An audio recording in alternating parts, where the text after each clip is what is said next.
Hello, everyone, and welcome to State of the Realm. We're back for the new year. Hopefully, all of you had a happy and safe holiday. Those of us in California, we were reined in for the most part, so wasn't planning anything, but at least I had an excuse to stay in and just go to sleep early. But this is the first show of 2023, and an exciting one it is, because we are fast approaching patch 6.3, the new Ultimate, and today we got our preliminary patch notes, and we're going to look over those and discuss those here on the show. I'm one of your hosts, Mr. Happy, and of course, joining me, not the Sly you knew from last year, but the Sly for 2023. He's here, and with his beer. How you doing, Sly? Happy New Year's, happy new beers. How we doing? We're doing good. How was your new year? Did you do anything exciting? I mean, I went to Allure and partied there until they stopped, and then I'm been on staycation. That's good. I like staycation. Staycation's fun. Yeah. I don't really do it very well, but you know, it's because you get in the mindset of you have to work and you got to work on stuff, and I did that last night. That was the only night I actually worked on stuff for stream and whatnot. Other nights, it's just been, Gundam, beer, food, Gundam. See, if I would never do one of those like no turning off the stream subathons on Twitch in my own home. But if I ever do one, I'm bringing a setup to a hotel room and doing a staycation subathon, which just defeats the whole purpose of it. It defeats the whole purpose of it, but it is a good idea. It's a good idea. Like, you just chill on stream. You don't do anything. I mean, you're on stream, you're working, but you're not really working. So, yeah, you're just in your party room for the day, and that's all it is. I don't know. That sounds like a plan. Yeah, it's a streamcation. There you go. Streamcation. Yes. Yeah. It's an idea to float. I might do that. Maybe we'll do that this year. I don't know. I'll do it. I'll not do it in San Francisco though. I'm going someplace if I do that. I'm not. It's not really going to be stay. I'll go to like LA or something. I don't know.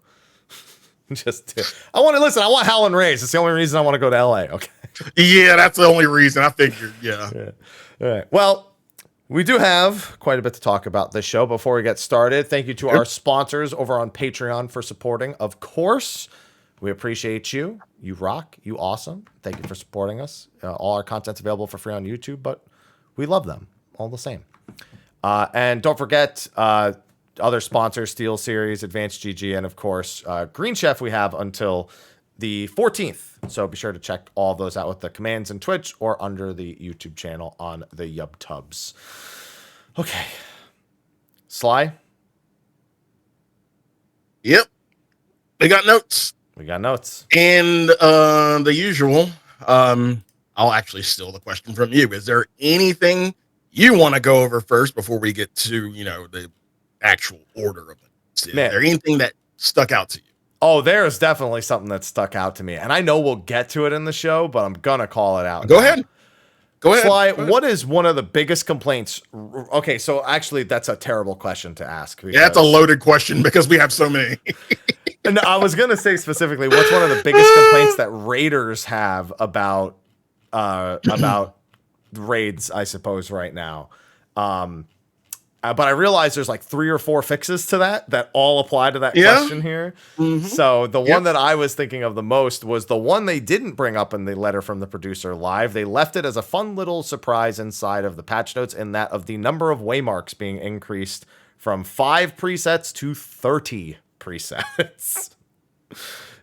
So that is long overdue.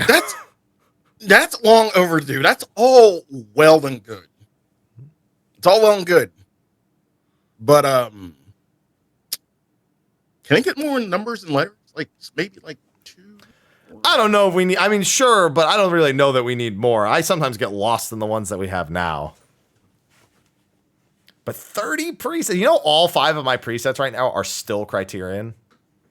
Because I don't want to have to do them again. But I also don't want to have to like set up other ones.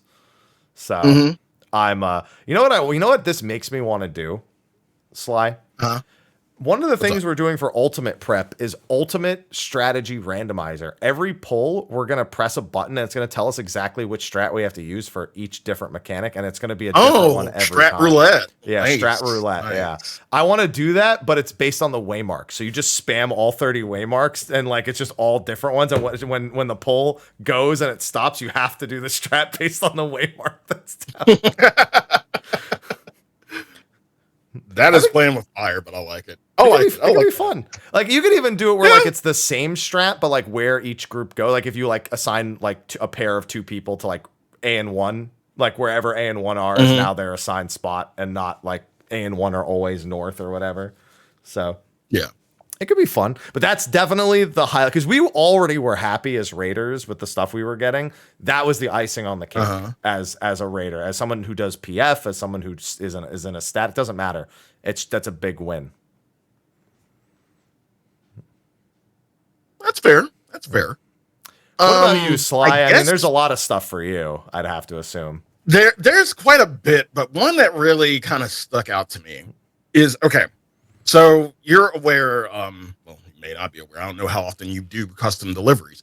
You're aware that, well, most people are, that with custom deliveries, for if you have pretty much all of them, you know, there's a chance that you like 1 or 2 will have a bonus. I know. We'll have a bonus. Yeah. Yeah. I like, for the longest time, until about like maybe I guess a couple of months ago, I was under the assumption that, you know, it always came with like there were 2 people who had bonus, and I was mistaken because there have been weeks where I would scroll through and I'm like, okay, you have, like Elto has the bonus, nobody else, nobody. Oh, this time,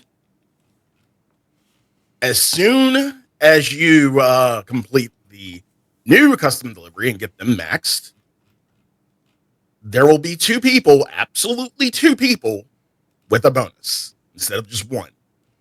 And like, thank God, because that just got on my fucking nerves. Like every week there was only 1 person. I'm like, I want more script shit. Yeah, I mean, I know of the bonus, but like obviously I don't really do custom deliveries. I did Elto, I did Alpha Mommy, you know, but I don't have some other ones. Charlemagne? Have you done Charlemagne in Ishgard? Charlemagne? I don't think I've done that one. Yeah, I haven't done Kurenai or that one. Minago? I know I didn't do Minago either. Damn. I just don't have a reason really to do it. So I just don't. I mean, it's free crafting materia, basically. That's all it is. I've been just stacking materia every week. I mean, yeah, listen, I'm not saying there's not a good reason to do it. I just haven't felt like I have a good enough reason to do it personally. But no, you're right. You're right. That's there. That's there. I'm also being requested to add the English tag to my stream. Thank you, Pyro. Sure, why not? There you go. That does the trick. All right. Yeah, I mean, there's a lot of stuff like that, though. Someone in my chat put it very, very correctly. 6.3 is a reminder that post Endwalker is literally clean up our game. The update, like every patch has been cleaning up stuff that's like long been complained about, or trying to like set the precedent for like the next 10 years. And stuff like that it's like those little things that just get on people's nerves. And thank goodness, because a lot of the stuff in this patch in particular is just so long overdue. Yep. But it's here. We have it. It is here. And on top of all that, at our very first point on the patch notes, being able to dive in A Realm Reborn, specifically in Lenosha. Why? Like, I saw that as the very first thing, and I'm like, why is this the first thing? I mean, yeah. The very first thing. Usually it'd just be the content, you know, hey, here's the main scenario, yada yada. Nope. You can dive and upload Lenosha now. Hooray.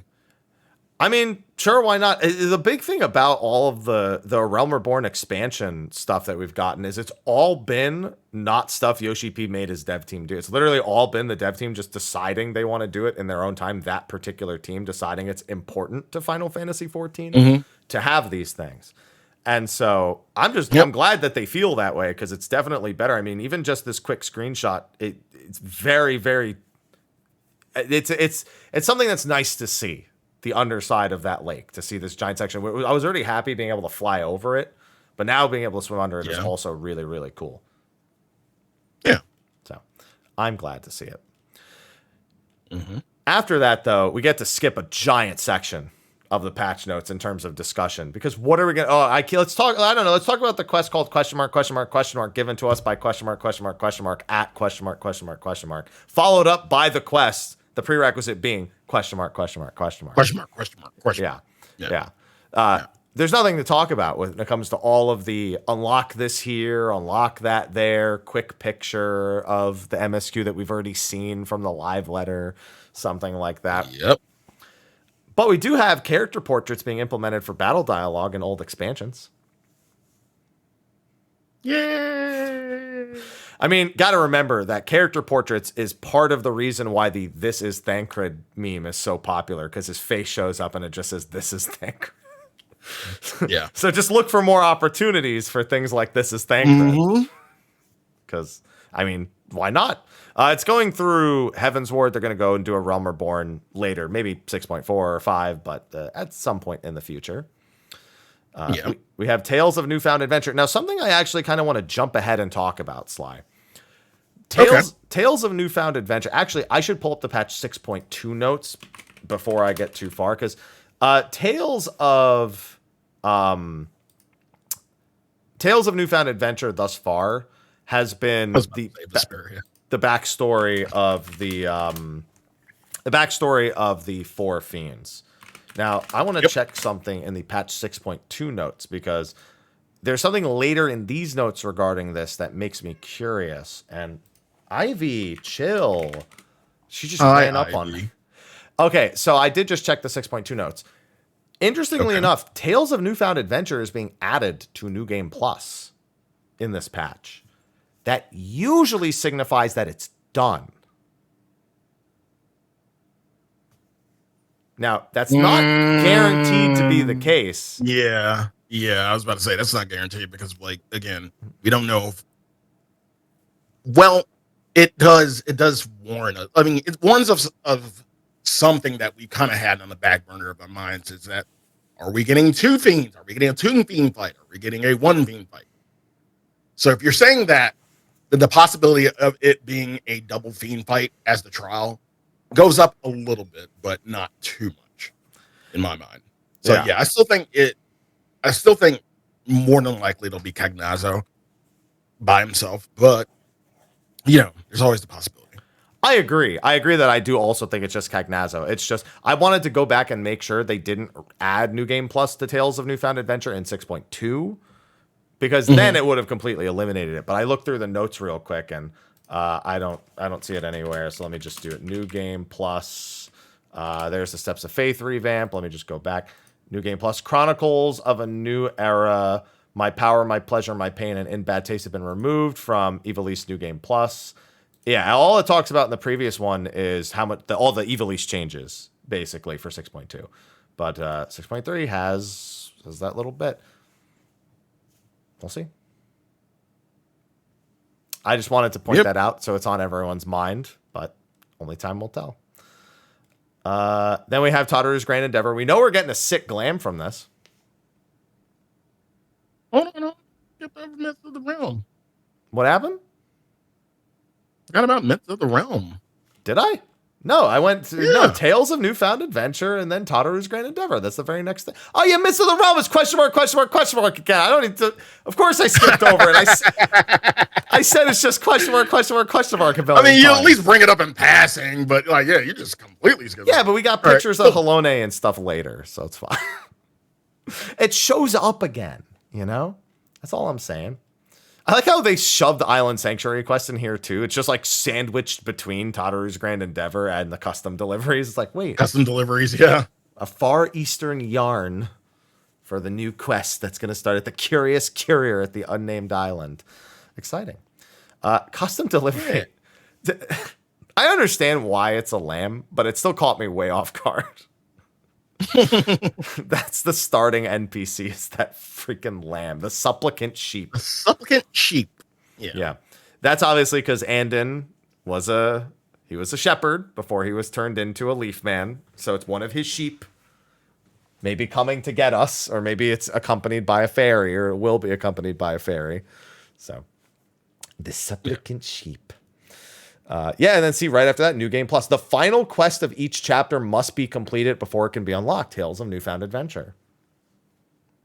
That's why the cogs in my head are turning right there. It's specifically because it says the final quest. It does say of each chapter though, so chapter doesn't mean the end. It just means the end of a chapter. Right. Also, they're adding icons for all of the, I'll call it weird content that we get. Like, also, what else? Weird content? The different, it's different content. There you go. Well, it's like the deep dungeons, field operations, variant and criterion. Like all of those. Yeah. Weird how. Oh, no. Yeah. For Eureka, Forbidden Land, Eureka, Bozja, Delubrum, Zadnor. Like all those now have their own icons on the minimap. It's crazy to think, like, I know I've mentioned them not having an indicator on the map before and it being weird, but it's weird to think it took this long for them to go, we should probably mark where that is, huh? It's such a weird thing to just like kind of forego doing, or at least to make it as detailed as this.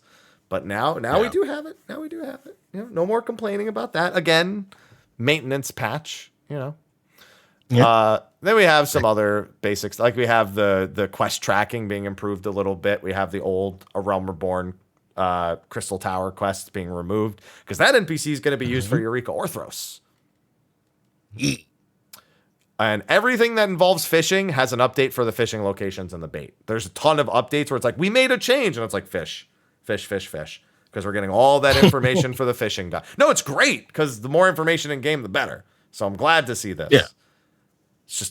It's in a lot of places in these patch notes, like a lot of places. Another interesting thing they're doing, and there's also a lot of points for this, they're taking a lot of time to further divide the categories for lots of different quests and rewards associated with those quests. It's true of achievements, titles, the journal, how you actually go about finding things. I wonder why. Because it makes sense to do because these things, there are so many categories that breaking them into more categories helps separate them so people have an easier time finding them.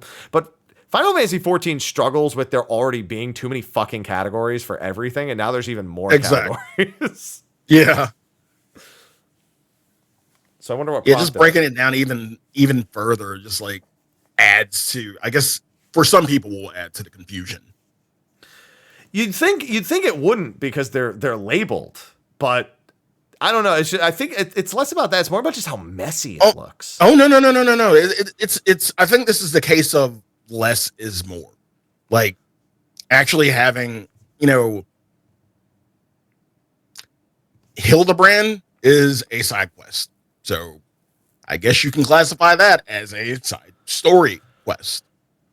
See, I've done part of your job for you. I've cleaned up some clutter. I guess I suppose. You know what I think it comes down to, Sly? I think more than anything, what's up? I think the journal needs to be visually updated. In a UI element, or as in just like the UI, actual organization. Okay. Well, the UI would consequentially help with the organization of it because and keep in mind this isn't the unending journey. This is the press J on your keyboard journal. And it could probably just use with a bit of an overhaul when just going through stuff you've already done or completed or categories. It's basically it's the most functional quest list that we can have, but it's not. It doesn't lend itself to going back through everything. I honestly think that since we're kind of moving forward with the kind of graphics overhaul, so to speak, we might get that next expansion. Hopefully, it's possible. Yeah, anything's possible. Most of this stuff was possible for years, but I had written it off happening. So we had the technology, we just didn't use it. Yeah, pretty much. Yeah, and there's just another classification there. Odin is being reined into level 50 because apparently with the stat squish, he was murdering everyone. I guess that was a problem. I didn't know that. I kind of want to go in and try it right now. Yeah, I kind of want to go in and try it right now. Right now, level. I mean, he has to spawn like once every like 3 days. Yeah. Gotta make sure the fate actually appears before Tuesday. But, I gotta make sure, 1, the fate appears, and then 2, people actually want to do it, because the last time I tried to do it, like, people were... I was like, hey, Odin's up, anybody want to do this? No. They didn't say no, I didn't get any response. I really think they should just just right there. I think they should throw a large amount of bicolored gemstones, even at like Odin and Behemoth and stuff, because those old world ones aren't worth bicolored gemstones because they're from pre-Shadowbringers. I think it wouldn't be a bad idea to at least throw like a mass amount of bicolored gemstones at the lower level super fates as well, just as that little bit of motivation to get people to do it who may be not as interested in it anymore. I know I would go if it was like, how much is like chi and stuff? What are they, like 80? I think 80 bicolored gemstones or something, maybe more. Yeah, make it like 80 to 100, and I might go out of my way to like hit up an Odin or something like that once in a while. Is Dave the same? Yeah, Dave should be the same. I've never done Dave. Really? Never did it. I didn't care about the reward. I have the frog suit. I don't give a fuck about this other suit. And I got chi done in no time at all. You mean you didn't wait 5 minutes? Nope. You didn't? Oh, okay. Dude, right. I think the first time I got chi, I saw it shouted for and I teleported and made it in time.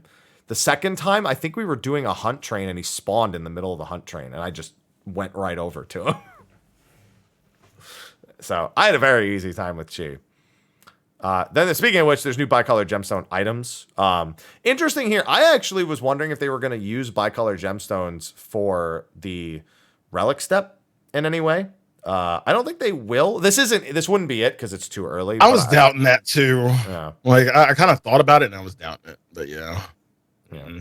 But yeah, bicolored gemstones. I think it's a little bit of an underutilized currency, and I think it's actually really good for motivating people to go out and do fates. You know, funny thing, at least on Ether, fates for bicolored gemstones probably the most botted activity on Gilgamesh.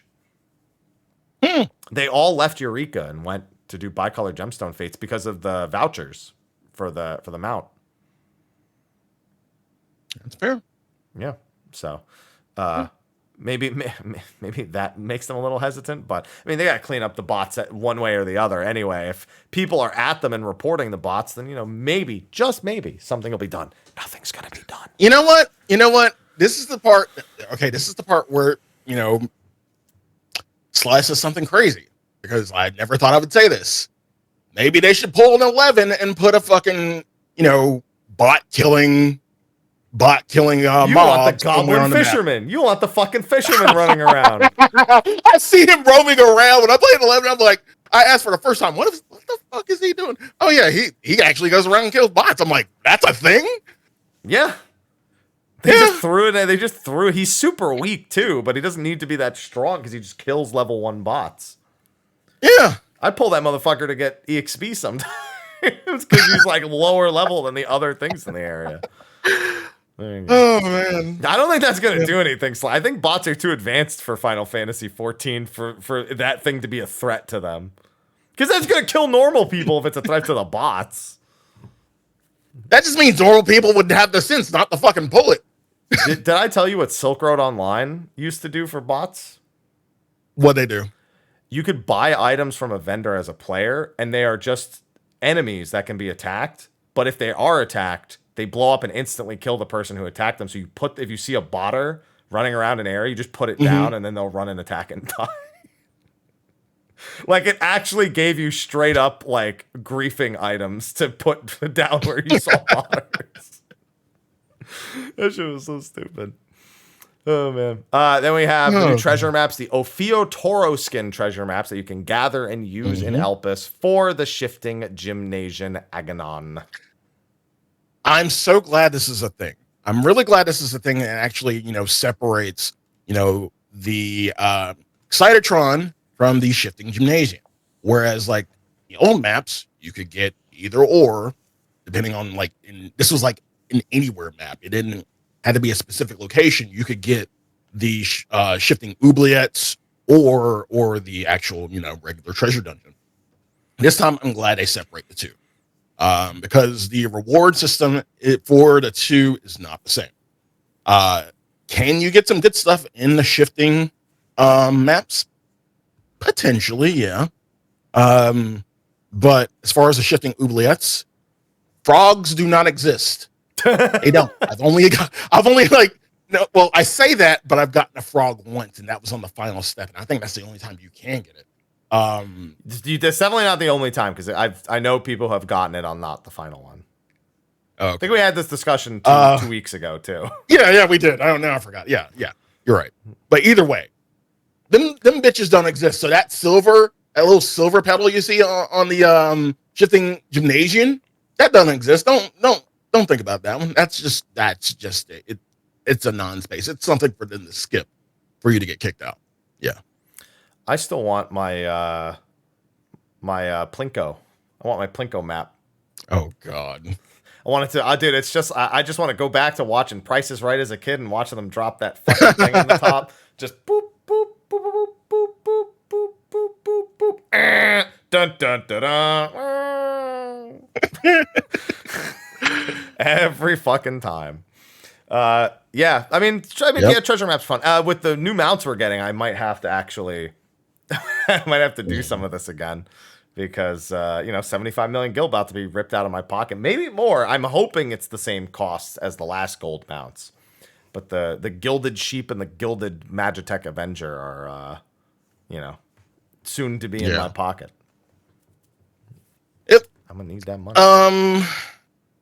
Like you said, new rewards for both the Cytotron and for the Chimera scanners. Because we got new mats and stuff like that. Yeah. So natural. Mm-hmm. For the Grand and Free companies, we have new symbols.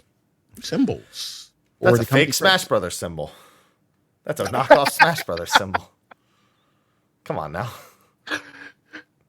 Just they were like, wait. We can't put an X in it. Just put lines. It's just a sun. Yeah, it is. It's just like a sun in the desert. Like when it's like really hot and the heat creates the waves and it like fucks with the visuals of the sun. That's what it actually is. But I'm going to call it the knockoff Smash Brothers symbol. That's what it is to me. Oh, man.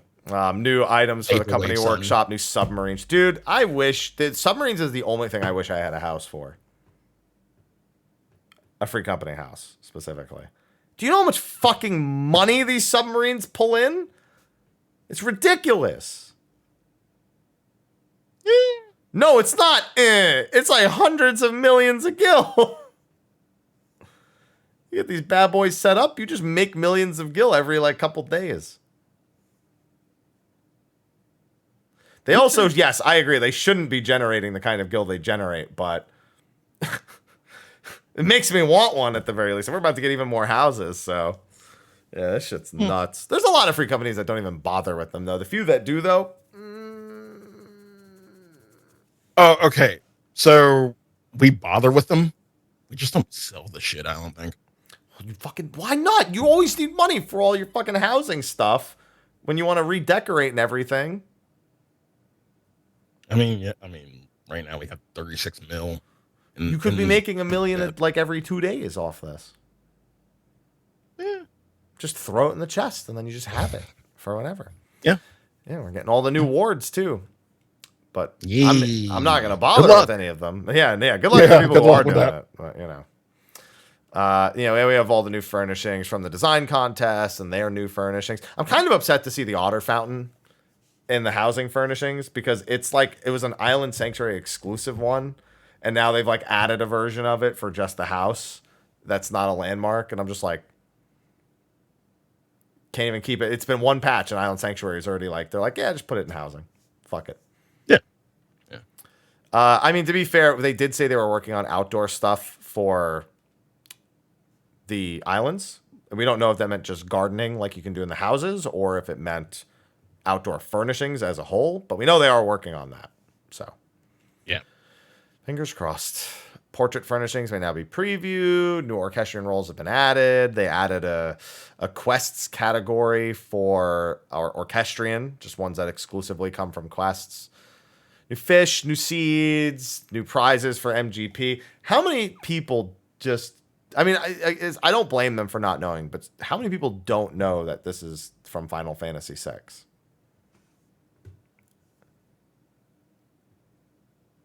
Did you know it was from Final Fantasy VI? Okay, good. Because a lot of people I keep seeing is like... We've had this conversation. Yeah, why? They're like, why another airship mount? And we're just like, it's classic. Now, if I recall in the live letter, it did not have the music. I don't remember if they had background music on or not, but I didn't... I seem to recall... I wasn't paying attention. I vaguely recall it being generic mount music. And I don't... Yeah. I was not... Maybe it wasn't that. But yeah, if it doesn't have the Final Fantasy VI world map airship theme, it's literally a failure of a mount and not worth its weight in MGP. Yeah. And I'm pissed. Then, of course, we have happy content. You know what? I got to admit, I'm really proud of Yoshi P for not deleting this before the patch came out after what happened. I'm really proud of him for being the bigger man. And not just saying we're not releasing it. I changed my mind. Yeah, that would have been after that showing at the live letter. Yeah, that could actually happen. He could have just been pissed and just said, "Fuck this, we're not releasing this." Pull the plug on that. If I can't do it, nobody can. He just didn't know the tech is the problem. It's just you need to know the tech for it. I want to see, man, I would have killed to have a streamer Yoshi P just did the Ultimate Ninja Warrior jumps. Maybe we'll get that at the Fan Fest. We'll just have a panel where he does jumping puzzles. Like that is, oh God, that would be, that's so toxic. I would like literally, it's toxic as fuck. I'd be there drinking hand. That would be like the most interesting shit. Like, dude, the crowd is going to sound, it's just the crowd going, oh, it's like a crowd of, yeah. You're going to have a crowd of thousands of people just backseating. Imagine having the fucking Las Vegas Convention Center and you're using it to play Leap of Faith. That's the most expensive toxicity I've ever seen. Oh boy. Oh man. Yeah, and he needs to make sure he has other players with him too. Otherwise, it's not realistic enough. Granted, he'll get you to do it because you're Ninja Warrior yourself. Yeah, you'll be up there with Yoshi P, and then like you finish, and then you go like assist Yoshi P, and he'll have a translator there. But you're gonna tell him all. No, I'm gonna lap him. Is what I'm gonna do. I'm gonna jump to the bottom again. I'm gonna go to the bottom again, and then just do it. Just lap him. Listen, I can't do it in like a minute 30 like some people can Ninja Warrior, but I can get it done. It's just a couple jumps that always take me a little while to remember. But once I get my practice and that's just done. So yeah, I'll be doing this. I don't think I have enough MGP. If it's 2 million gil for that blackjack, then I won't have enough. So I am gonna have to do some gates and some fashion reports and everything again because I haven't kept up with it. Mm-hmm. New triple triad cards added. Realistically, the new gemstone stuff is probably triple triad cards, if it's anything. Makes sense. Is it? Probably. You're talking about bicolor gemstones, right? Yeah. Mm-hmm. Have they ever put? There are 3 of them right now, and there were some in Shadowbringers as well. Yeah, I never noticed. Yep. Orchestrion rolls and triple triad cards, I think, will go in there. Mm-hmm. I don't think it'll be new crafting materials, personally. Yeah. All right. Island Sanctuary. Island Sanctuary editions. You're getting 2 new ranks. Get up to rank 12. Get a new vision. Get new gathering points. New mats. Getting all these new things. Yeah, that's fine. That's really all it is, because it's like, I don't know if I really feel any more motivated to go back and actually do it. but it's there. I mean, it's nice that they fix these things. It's like not like they shouldn't fix them, but until the 6.4 version, maybe I'll just complete the new ranks and maybe, do a couple weeks worth of getting some mats from it and finish up what I didn't finish up before. But, I'm impartial. Hey, at least Stall will have some content for after Ultimate and Lunar New Year. Of course, we have new hairstyles for Viera and for Panic at the Ronso. That's what you're always going to call them. Panic at the Ronso. Always, because it's one of them is always such a fucking emo haircut for a fucking Hrothgar. It's all right. We get the female Hrothgars in 7.0. Yeah. Thinking to have Cat Mommy. Cat Mommy can pick you up. I'm a LOL. Sorry, I only know how to get picked up. Duty support for all the rest of the Heavensward. Yep. Mm-hmm. Yep. Now, interestingly enough, I'm going to bring this up now so we can skip by it when we get to later. Pretty much all of them had some changes to the bosses. And when I think about it, I hadn't really thought about it prior to this. They kind of needed to do it with all of these bosses because these are not bosses that would work great with duty support without being changed in some capacity. So, like Biblos, for example, where you have to kill the ad and then drag the fire through while avoiding the winds, but somebody needs to pop the winds so they get out of the way. Yeah, your duty support's not smart enough to do that shit. So, that's going to get changed. The portals you need to stand in during Biblio. I'm willing to bet it's just 4 portals for 1 person each, and each support goes to 1. Maybe there's the 2 and one of the supports goes there, but I doubt there's the 3s where you have to sprint around and it gets chaotic and shit. So at the most there's that. Aetherochemical, pretty much all the bosses are changed. Well, no, I think it was the second, third, and fourth bosses are all changed there. Anti-Tower, Ziggy changed. It's all bosses that are very variable based on how the player decides to do the mechanic and aren't super static. And they're just making them, it seems like they're just making all these boss mechanics more static. I'd assume Sorkai is no longer platform hopping. I bet that's 1 platform for Hraesvelgr. I'm trying to think for Baelsar's wall, which one? It wasn't not the Griffin. There's a couple of things. I mean, it says below what they did. If I just Control F Baelsar Griffin, but yeah, it's just the Griffin. I mean, there's a couple of things there. It might be the swords that you can kill. Might be the big thing that for that I'd imagine from that. Maybe the chain. So. Mm-hmm. Yeah. But I have a feeling that for me the big change is probably going to be Sorkai. They've already changed it once before, but I think they're just going to make it 1 solid platform for the entire thing now. Personally, we'll see. They're also doubling down on more corgi stuff. So much corgi stuff. Somebody in that office loves corgis. Can't blame them. The corgi sploots even. Yeah. The corgi doth sploot. Adding new duties to Wondrous Tales. Cool. The new ones that we're getting, of course. Yeah. So, and Abyssos. Yeah. Faux Hollows, of course, they're getting new items. Money. I just sold. I really drop the fucking ball. I've been sleeping on fucking Wondrous Tales for this one. Or Sephiroth. For what? Sephiroth. Yeah. I've been sleeping on it. I probably will go back to do Sophie, religiously this patch, but yeah, I've been sleeping on Sephiroth. I just sold it. I sold 2 Tarot Scrolls not too long ago for 7 million a piece.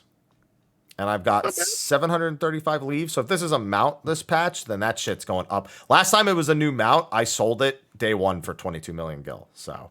Yep, same. Same. Had a deal made even before the patch hit. Here you go.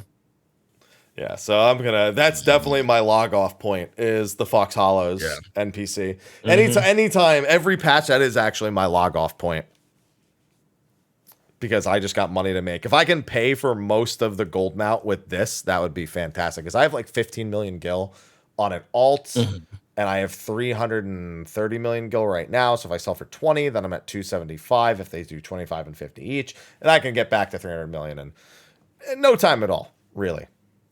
So I'm feeling good. But Sophia, I kind of want to make like a video on Sophia updated, because we didn't have so much knockback resist for Sophia back in the day, and it works on the arena tilt.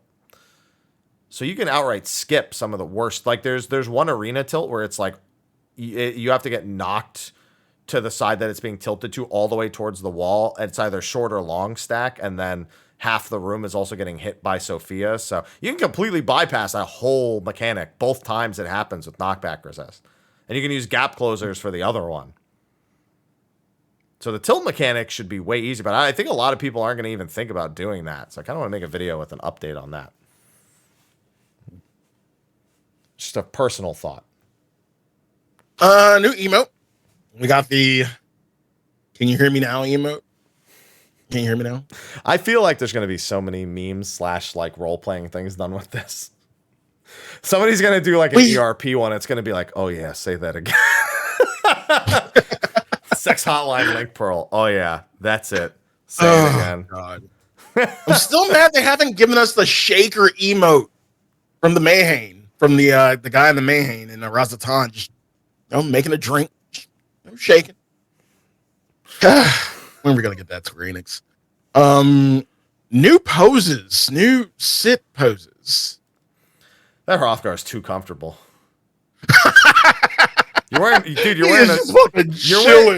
a skirt, dude. Just you're wearing a kilt. Close your fucking legs, dude. This is dad at home on the fucking sofa, kind of sitting right here. And it's like dad got out the shower still wearing a towel, but doesn't really give a shit kind of vibes right here. Look, he's even sitting next to his child.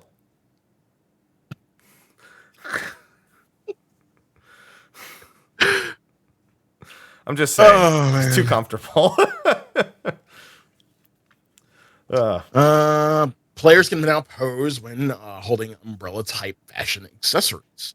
They went into in the live letter, they went into a lot of detail about the umbrella accessories and like what we'll be able to do with them, yada yada yada. Yeah. Okay. Sure. And now for the most disappointing part of every patch note, because nobody knows how the patch notes work. Battle system changes. Which will not have any of the Paladin updates till the full notes on Monday. Nope. You'd be disappointed then. Yeah, but people are disappointed that it's not in here because they're like, oh, I can't wait to see the Paladin updates, and it's not in here, and they're like, they're going to be disappointed on Monday. When they get the they can still also be disappointed on Monday. That's fair. All the Paladin mains are like, I hate it here. They look like Ralphie in the back of the bus. I'm in danger. Static spot 7 out of 8. I'm in danger. I also saw a great comment that said, wait, what do you mean Paladin changes? You mean Warrior version 3.0? And I'm like, yeah, that's fair. Yeah. Yeah. Good job. That's pretty much what I think. You're gonna press not Confiteor. You're gonna press Requiescat. It's gonna be 3 stack. It's gonna be 3 stacks of the thing, and then it's gonna go immediately into your thing. It's gonna be 3 stacks. That's what it's gonna be. It's gonna be 3 fucking stacks. It's gonna be Delirium and Inner Release. Let's just be fucking real about what Requiescat's gonna become. And then Confiteor is like your Primal Rend. Yep. There you go. Same. You're getting icons for physical magic and unique damage in the battle log. Good change. Can I say something about this real quick? Yeah, absolutely. Go ahead. Really fitting for them to use X-Death when Omega is coming, and they're both Final Fantasy V and from the Omega raid tier. Those are Stormblood values, though, for that. I will say that. I'm guessing you could. Okay. Yeah. Just saying. Just making note. Mm-hmm. We are also getting time remaining for enhancements and enfeeblement. spots on the party list. Long time coming. Thank you. Someone who I know again. Dicks out to the guy who actually. Yeah, dicks out to the guy who actually already did this and got fucking punished for it. But yeah, somebody who I know who still does this. By the way, at the moment they are playing from the future. They like to say, "Hold on, I got patch 6.3 early. I'll call it."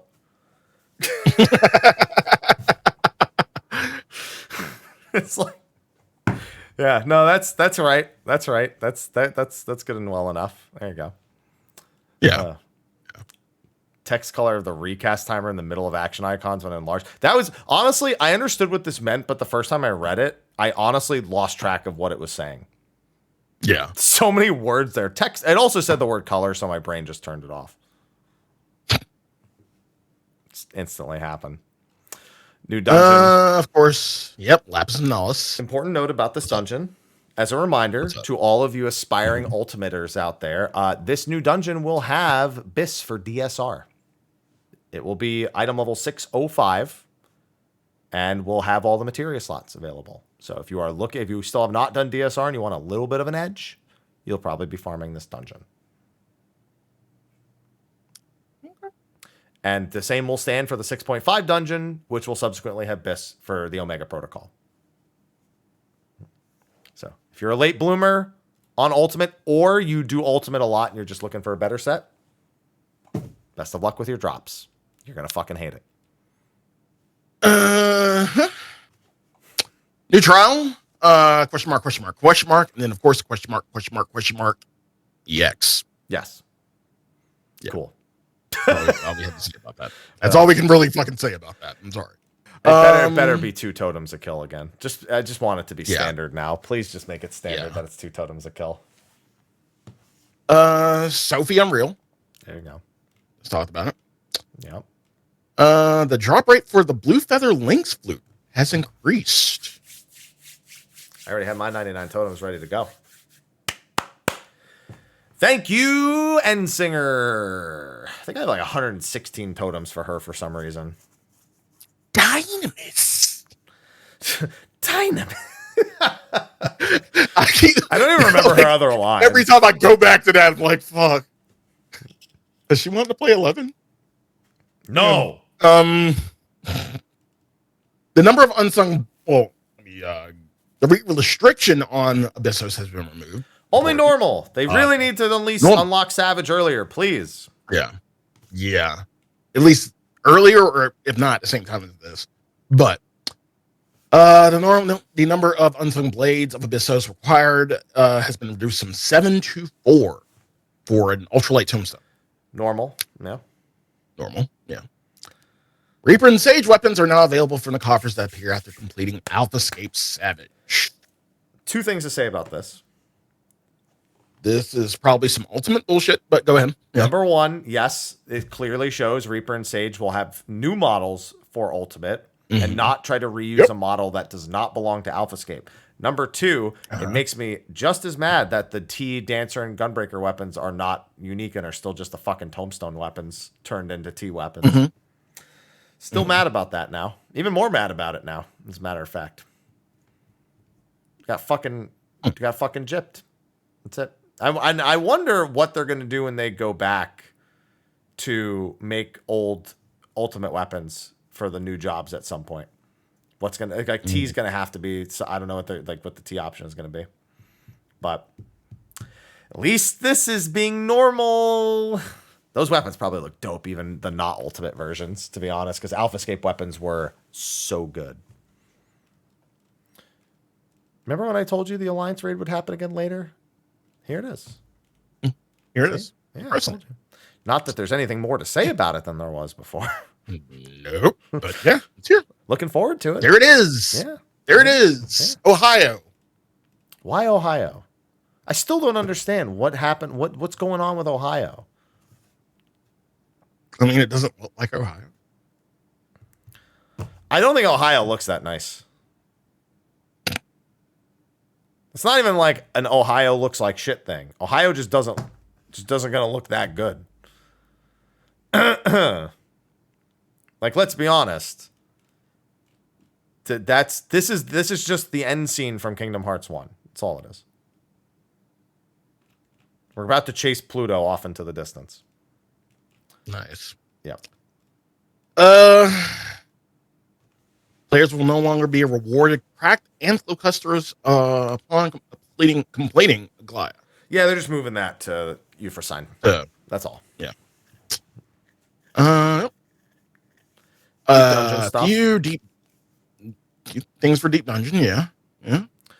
The next button, now I can spam circle. I can spam O on the keyboard to go to the next appraisal. I never have enough appraisals to really give a shit, but I guess ahead of like going through Orthros, I'll probably get a bunch of appraisals. Especially, here's the thing.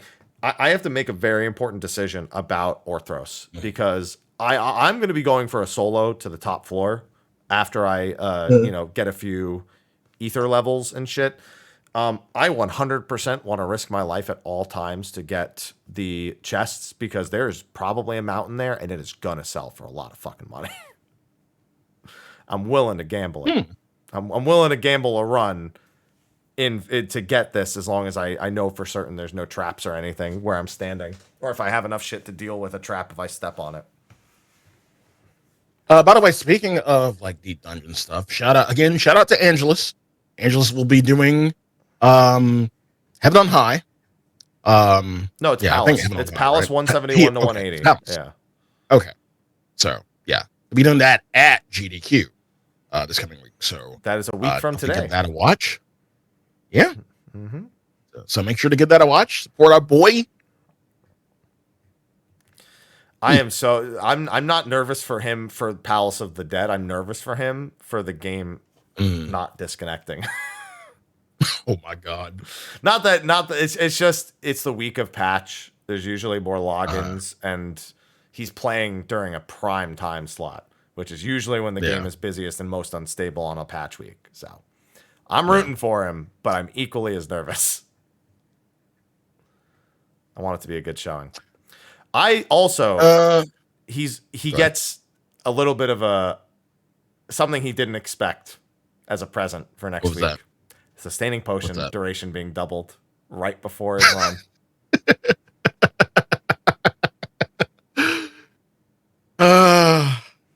That's nuts. Double the duration of a sustaining potion. That is big in so many ways.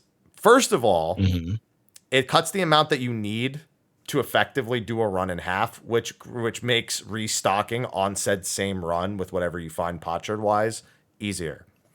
Second, and the more important thing, is that you now have a full 30 seconds of regen while you're transformed with a Pomander instead of just the 15 seconds, which, especially in the higher floors of Palace, is so incredibly valuable, especially against floor 180, which is exactly the floor boss he's doing.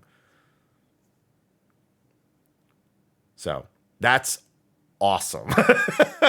And it probably sets the tone that Orthros will have a 30-second sustaining potion as well. Yeah. So that is absolutely nutso. Speaking of nuts, you could turn your nuts in for moonshine, brines, and twines. Twine, yeah. Yeah, you could just throw your nuts at Will Meta or Blackshy. Drop your sacks. What do you mean, here we go? They're called sacks of nuts. I knew this gag was coming, so go ahead. I didn't say they were sacks of D's. I'm glad you didn't. That would have been worse. But I did just say it, so. Okay. Yeah, that's fair. So there you go. Yeah. Sophie Unreal added to the raid finder. And the next section is them just like cleaning up like all the NPCs and shit, like updating the rewards and everything. In the even numbered patch, this whole section would be like they added tomestones to this, and this is now worth this many tomestones, and this is worth that many tomestones, and it's like, oh, it's always just the cleanup section, including just the upgrade materials from Aglaya and Euphrosyne, because you need 1 coin from each. Storm's Crown Extreme being moved, Echo being added to old shit, Echo being strengthened, what's in the Expert Roulette, what's in the level 90 Roulette, what's in the Mentor Roulette. This has been added to the Trial Roulette, Stone Sky Sea, the boss changes for the duty support dungeons, like all this stuff is like... He's like, clean up. Run of the mill. I will say, though, the display of target indicators for some old fights are being updated, and that's always good. They did that when they did duty support for A Realm Reborn, and it was very, very welcome. So I'm glad to see them taking that extra step here. One thing I can't help but notice, though, they still haven't fucking fixed the AoE indicator in fucking Dusk Vigil. The first boss is a fucking mammoth, has a charge attack, and that is a split damage AoE. Yeah, you're right. They never did fix that. Nobody knows. I mean, it's not really that big of an issue if you don't split It's not that big of an issue because has really anybody... On patch, yes. Back in Heavensward when it was on patch and people were first going through it, people absolutely died. If the healer got if you did enough damage to trigger it twice and it targeted the healer twice back to back, there's a good chance that healer was dead. Ow. But now it's nigh impossible to die if you eat it alone. Okay. Yeah. You'd have to fuck something else up. But yeah, it's because it's not a main scenario dungeon. Yeah. But that's a split damage AoE when the knockup isn't, but the charge afterwards is. And you know what? Wait a minute. Pagelthon, Malaka's Etherochemical... Interesting. Something's not on this list. I wonder if we'll see a change for it then. Sophia has a split damage AoE that's not labeled as a split damage AoE. Infusion from the first Demiurge, the Paladin one. Now, to be fair, people are going to sack that player. That was the common strategy way back when. It was just to let that player die. But that is a split damage AoE. So unless it's just not mentioned here, because even if they did change it, I don't know. It's just weird. I'll have to take a look to see if they said anything, but maybe they are changing it and it's just not mentioned here. It's fine. Maybe. Yeah. PvP. One weird thing here. You can no longer register for multiple duties while registering for PvP at the same time. If you're going to PvP, you have to queue into PvP. You have to queue into PvP. You have to be committed to PvP. I wonder why. I wonder what issue that was causing. Maybe people would just get PvP, but they just decided to turn it down because they were also queuing for PvE. Maybe because PvP queues are kind of shit, and that's kind of skewing that. I don't know. I mean, the only thing I could think of is that there was an issue with the Duty Finder with queuing for both PvP or PvE, or people were, they had data that suggests that people were dropping queues. Even if they were queuing for multiple things, they would sometimes drop the queue for PvP. Yeah. Okay. Yeah, and that's true. If they would go from PvP to PvE and then forget to untick the PvP, and then they'd get a PvP queue while they were trying to queue for PvE stuff because they forgot. That's fair, I suppose. Still really annoying, but okay. Series 2 will end and Series 3 will begin. More Lord armor.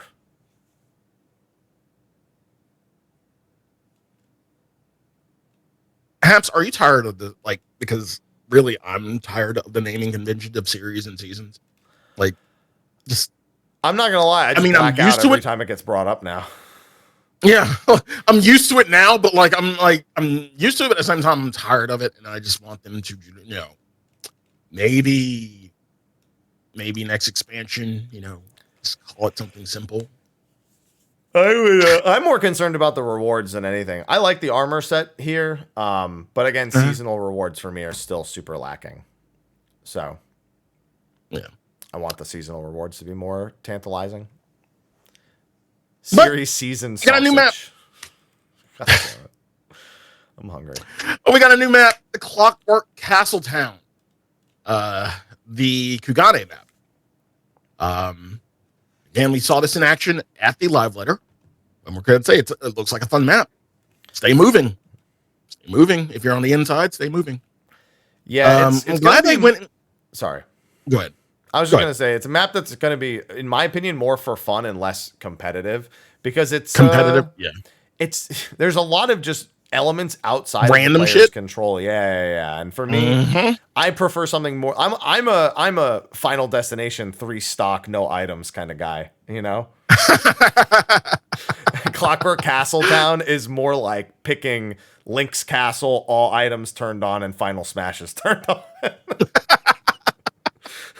that's more the vibe I get. On paper, it's like really, really fun, but like, yeah, like I agree. I would have taken another esports arena where everything's like even Steven, and there's really not a lot of outside factors like the other maps where there's fire or wind. Esports, it's just good luck, have fun. Yeah, and I think we need another one of those, just like, you know, different aesthetic, but still just nothing affecting you. Yeah, I think they should just occasionally redo the Palestra or add another template to the Palestra. And then just whenever the Palestra is in rotation, it can go between them. I think the idea they initially had with the Crystal Tower map where it could change was a good idea. I just didn't like that it replaced every other map. Like they got rid of all of the cool feast maps in favor of those like shifting Crystal Tower maps. And that I didn't like. But this I feel like we could use more just bog standard ones with just choke points and sprint lanes and stuff like that. But this will be a lot of fun. This will be more fun to like the average player, which I think is important when they're trying to keep PvP in a spot that looks attractive for non-PvP people who don't traditionally PvP to try it out. That's what I think, at least. Yeah. A quick change. To facilitate easier acquisition medicine kits and bomb cores be attainable from greater distance. I wonder if that just means a big ass circle now. Because basically, like in the beginning, you have to be on top of it for like maybe a half second just to get it, just to actually get either the medicine kit or a bomb core. Like you would either just stay still or just run around it. Because like them bitches were really hard to get, and you think you got it. Like basically just make it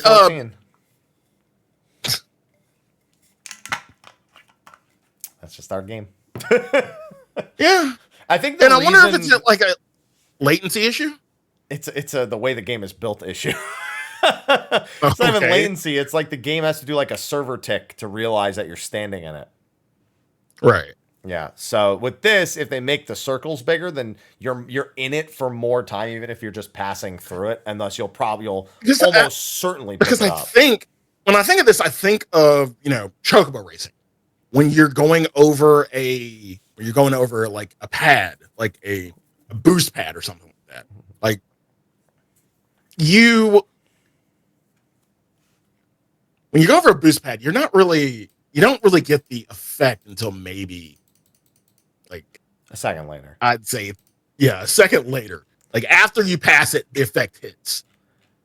Yeah, and that's especially shown if you try to turn into one right as you're getting to it. You just won't get it. Mm-hmm. No, and that's the same. That's the same for the chest. You have to like jump hella early to get the chest there too. So yeah, like item acquisition in like competitive things like this, like kind of sucks right now. You did not just call Chocobo Racing competitive. Wow. You did not just call Chocobo Racing competitive. Get out of here, Frosty. Shout out to Frosty. Shout out. Get out of here. Bro, it's whatever. Moving on. Yeah, moving on. Yeah. Another thing. For custom matches, there's been a button added to accept a rematch. So if you are doing some sweaty PvP and customs, and you want to just keep it going, some FGC shit, accept rematch. I like it.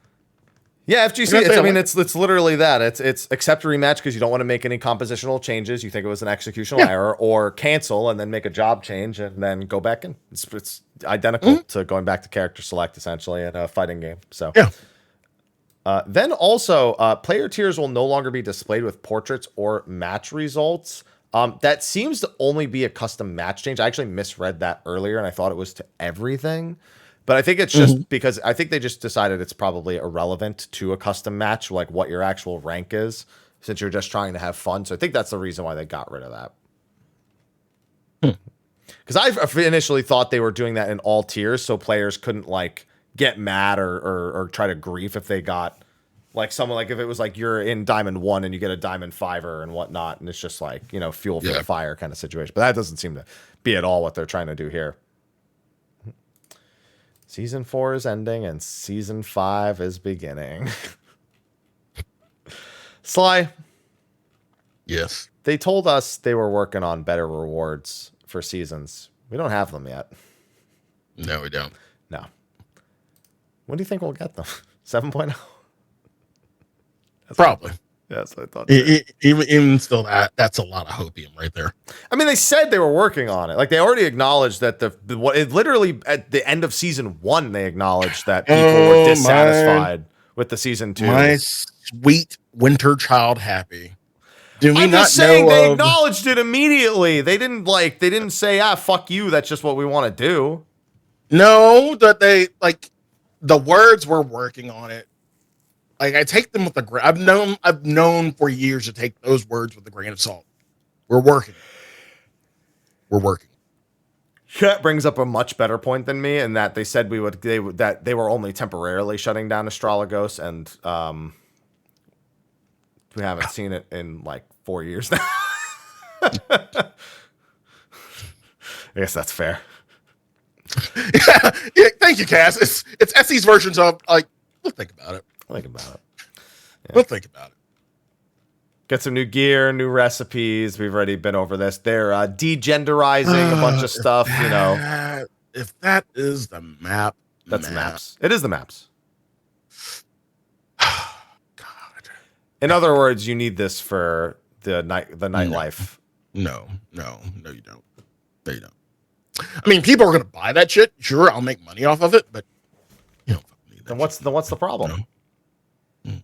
I mean, I'm just gonna make money off it. But then what's the problem? I don't know. You made it seem like it was a bad thing. It looks horrible. Why does it look horrible? It looks good if you're like doing a period piece or something. It looks fine. Okay. I'm just gonna sell it. I don't give a fuck about it. But yeah, I mean, it looks like if you're going for the Downton Abbey look, then go ahead, sure. They're also removing the gender restrictions on a shit ton of gear, and also changing the names to match the fact that they're no longer gender specific as well. They're making some changes to like crafting stuff and dyeable stuff. You know what? I forgot during the 14-hour broadcast, they said they brought up the whole dyeing the chocobo stuff thing. I forgot. They were asked that during the Q&A section, I think. And they said, oh yeah, we can do that. And here it is. There you go. Now you can dye all the chocobo stuff, all the gear, the chocobo themed gear. Glamour dressers, you can filter by level, gender, keyword, item level, or even search for individual items. And then, we have the usual updates to, desynth, and, they have the new quality of life for the sundry splendors with the only recently added items. Just nice stud, a little bit of quality of life, a little bit of updating in there. The upgrade from item level 610 to 620 for crafted gear. Now everybody could buy, essentially with some tomes, some item level 620 stuff. So that's a great catch-up tool. If you have 610 stuff and you want to upgrade it, go ahead. If you haven't played in a while, do your best to get the 610 stuff and then upgrade it even further. And then you don't have to worry about overmelting either. Yeah. That's the beauty of it. If you don't know how, it explains it. NPC vendors that deal in items obtained from duties will now appear according to player progression. That's fine. Just making it so they're only visible if you can actually use them. Calamity salvager items. And then sometimes it's weird how we get from topic to topic. It goes from glamour dressers to desynth to sundry splendors to upgrading crafted gear to Andon. Just throw in Mr. Custom Delivery here. Just like randomly after Calamity salvager inventory. It's like, what's the structure to this? We already talked about Andon. I wonder if have you met his brother Andes?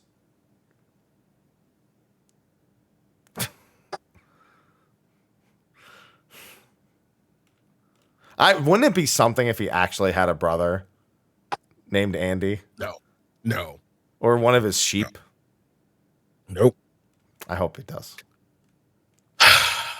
Listen, there's nothing better in our game than the item called Goblin All. It's a real item in our game.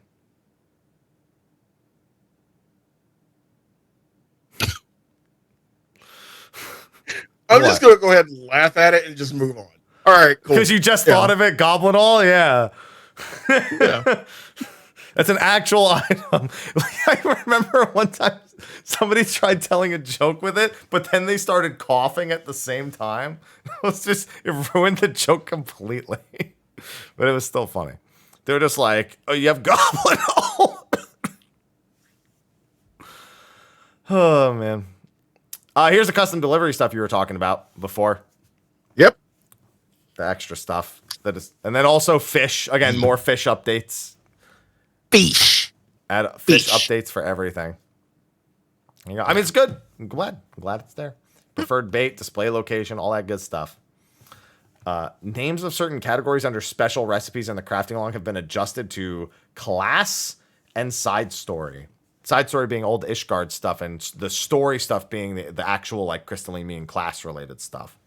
I don't know. It's kind of a weird change, but I get it because technically Ishgard is a story, and I'd imagine that the new resplendent tools or splendiferous tools, or whatever the fuck they're called, are going to be side story as well. I'd have to assume. Actually, those might be class because they are. Each one is for each individual class, so yeah, it might make more sense. Train finesse animation, all the gather or roll actions, being able to be used. Not that big a deal because a lot of them are exclusive. Like they do provide an effect that really only works for the individual class. Like Truth of the Oceans doesn't do anything on Botanist, but whatever. Yeah. It's there. Yeah. Ishgard Restoration in the Gathering Log is now a side quest. There's new gathering nodes. There's new items from gathering. Miners and botanists will be unable to attain items with a gathering rate of 0. I have to assume that bots were just using GP to teleport and get items that were higher.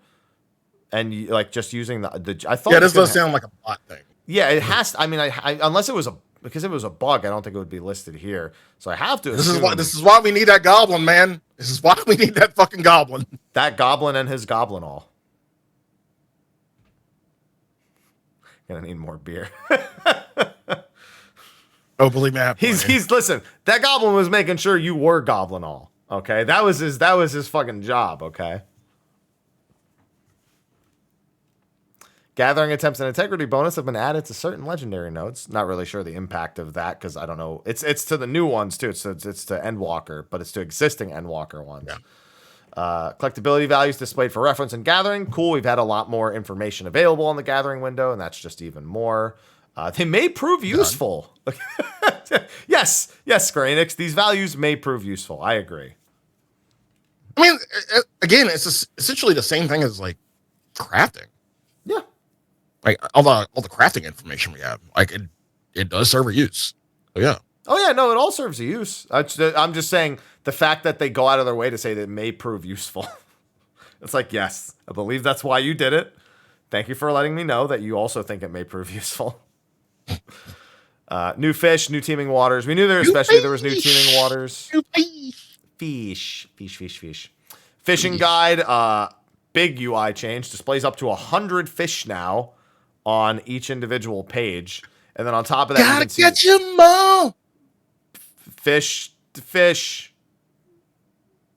Hey, Mon. You can't just say you gotta catch them all without saying the next line. And it's fish. Say fish. Yeah. Not fish them on, just fish. Just fish. No, because there's a game in Japan that I played when I was a kid on a demo disc called Space Fisherman. And so if I say that, it's gonna... Yeah, I just remember in the demo disc, it just starts up and it's like, Space Fisherman! Space Fisherman! That's just the start screen. You're gonna go find it now, aren't you? Yes. Fucking Space Fisher, man. I played that shit. That shit never came stateside. They released it on a demo disc. I heard that song, and then I never saw the game again. What a time.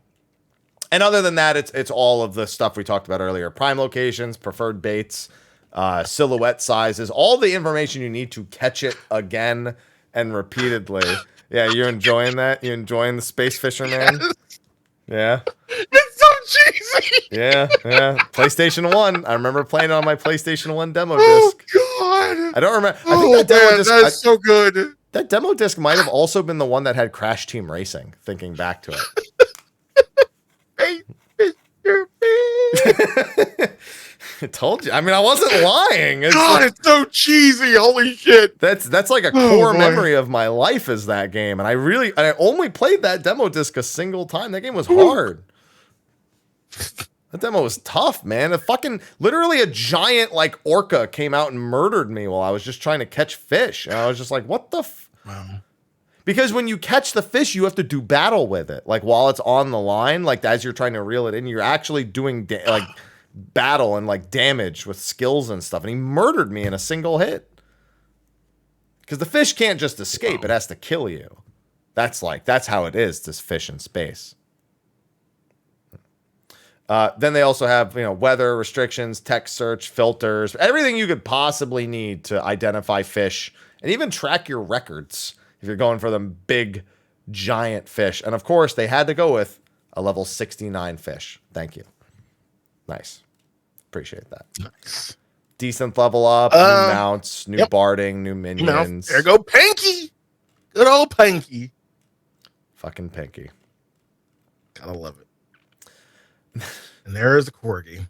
Yeah, and then you have this umbrella, which appears to be the mammoths from the Island Sanctuary, but as an umbrella. That is a horrifying umbrella. That's Bomberman in umbrella form. You can't change my mind. That's Bomberman with a comb over and ears. Kirby if he ate an umbrella. No, it's not. There's not enough suck. No. The umbrella is his mouth is the problem.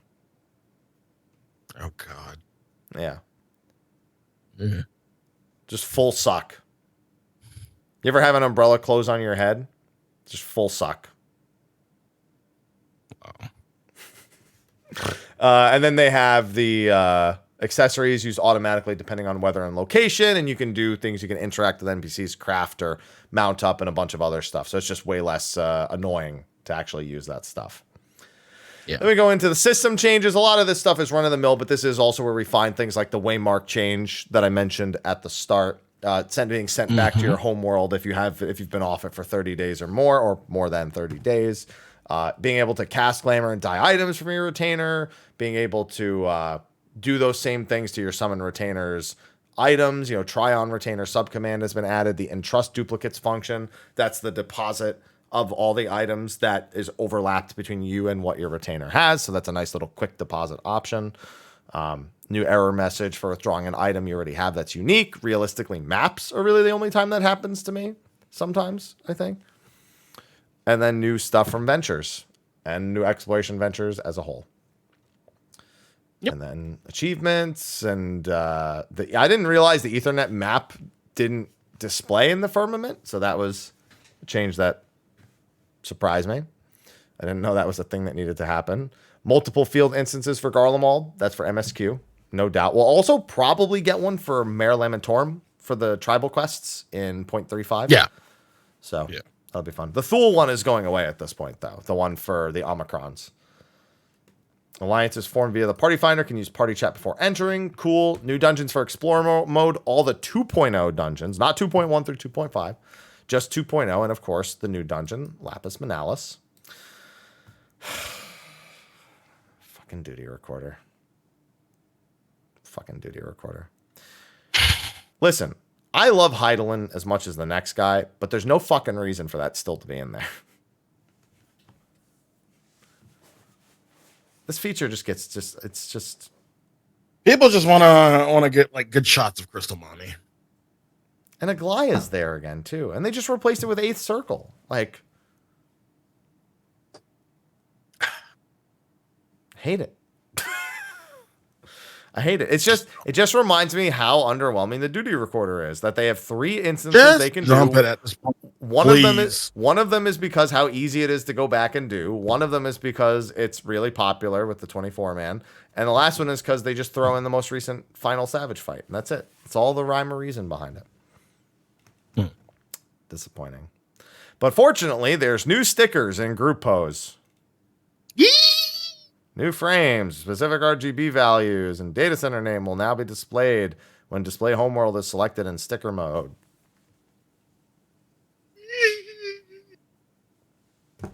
Cool. Yeah. Additions and adjustments made to adventure plates. You could just add new accents, additional play styles. We know they changed the default to ether instead of solid gray also because they said it was depressing. Just when people don't edit it, it's just depressing to look at when it's just solid gray. Yeah. Yeah, new accents, new poses, a bunch of import and apply features, the camera control. And then the camera control stuff is actually big. So the camera control here isn't super important. It just makes it a little bit easier to use and keeps it consistent from your character configuration window when you go to the edit portrait interface. The warning also nice in case you don't meet the requirements, but it warns you visually instead of it telling you that you've done it wrong after you've tried to press OK. But then we also know that they're allowing you to... Actually, I'll wait till we get to it so I can read it verbatim. They're making a change to what you can do with the legacy camera as well, which was a big request for... I think another thing they might have mentioned during the 14-hour broadcast even. Might have been during the live letter, actually. But I remember the camera change to legacy mode being brought up on a live stream. Portraits! About to get some mad degen moments in pretty much everything in the game.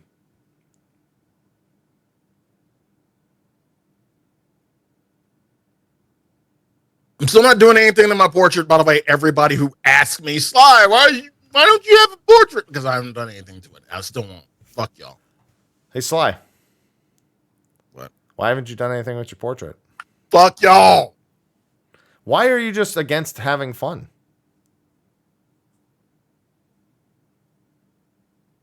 Don't you want something that exhibits a very like when you're hosting? Don't you want something that just looks cool? Nah, I'm good. Mine looks scary as fuck. Mine's a horror film. Mine is just basically your average fucking mugshot. Like that's just it. It's just plain as me. That's it. That's all you get. Mine's my monk one. It's the frog mask, and I'm doing Meteor Drive animation where they like dash forward like this. So it's just the frog with like lighting where it's got like the dark under the face. So it's like an evil frog charging at you. Yeah. I love it. You should make one. No. Show everyone how creative you are. I'm going with my mugshot. I'm good. They also have the instant portraits in the player commendation, which was where I thought it was most logical to put them before they said they were putting them at the start of the dungeon. See, now people are just going to like calm you just based off of your fucking pick now. I'm okay with that. Stupid. No, I'm okay with that. I'm not okay. You know how many times I've been with 3 incredibly unimpressive individuals and not given them a commendation? I can now find a reason to give one a commendation. Oh my God. Like it's one last chance to change my mind. Because like, what if the black mage is like god tier and the other 2 people suck, but the black mage has the bog standard one and the other 2 people have great ones? See, that's some stupid shit right there. See, that's why this doesn't need the fuck. So you're just mad because you're not going to get commendations anymore. This isn't anyone's fault but your own. This doesn't change the fact that I'm not changing my fucking mugshot. So fuck all y'all.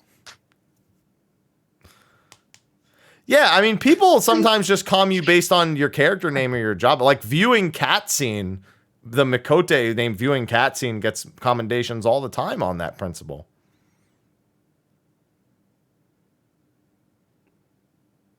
Now they just have to have a good plate to go with it. I'm just saying, you're just missing out on content. Okay. That's all. But we do have this clear blue theme, which looks pretty nice. Yeah, I'm probably going to change my theme from Classic to this. It's called Classic Final Fantasy now. I know. And this is new Final Fantasy, because this is that 7 remake cleanness that I love so much. There's my waymarks, 5 to 30. I like how they didn't just give us 5 more waymarks. They gave us 25 more waymarks.